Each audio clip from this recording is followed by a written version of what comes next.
اسرائیلی فوج کے اعداد و شمار کے مطابق فوجی سروسز چھوڑنے والے اہلکاروں کی تعداد میں نمایاں اضافہ ہوا ہے اور 80% اہلکار ذہنی دباؤ اور نفسیاتی مسائل کی وجہ سے فوج چھوڑ رہے ہیں۔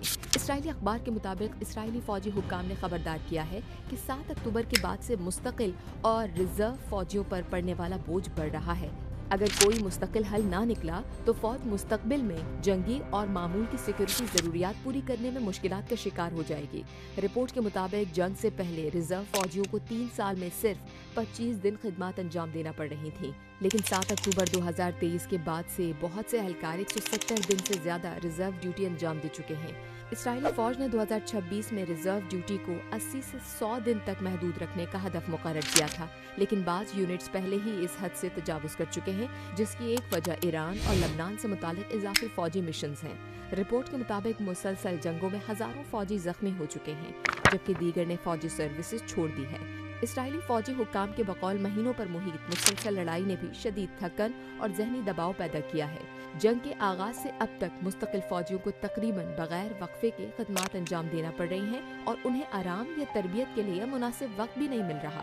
حکام نے اعتراف کیا ہے کہ نظام جنگی فوجیوں کو مختصر آرام کا وقت دینے میں بھی ناکام ہو رہا ہے اور خبردار کیا کہ مسلسل تھکن فوج کی تیاری اور کارکردگی کو متاثر کر سکتی ہے۔ فوج کے اندازے کے مطابق اس وقت تقریباً 80,000 اسرائیلی شہری فوجی بھرتی سے بچ رہے ہیں، جن میں سے 75% الٹرا آرتھوڈاکس یہودی ہیں۔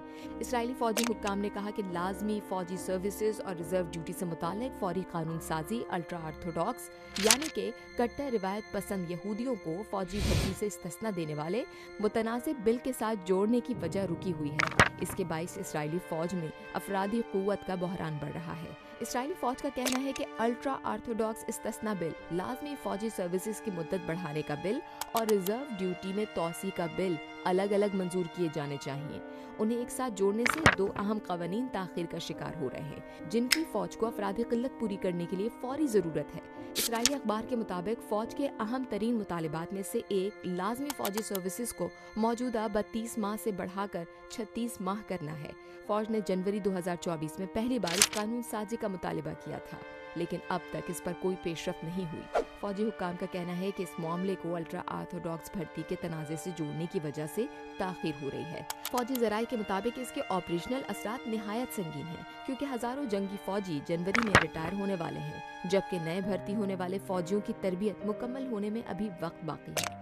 اسرائیلی فوج کے مطابق اس وقت تقریباً 12,000 لازمی فوجیوں کی کمی ہے، جن میں 6,000 سے 7,000 تک جنگی اہلکار شامل ہیں۔ حکام کا اندازہ ہے کہ اگر فوجی سروس کی مدت کم کی گئی تو مزید 4,000 فوجیوں کی فوری کمی پیدا ہو جائے گی، جو طویل عرصے تک برقرار رہ سکتی ہے۔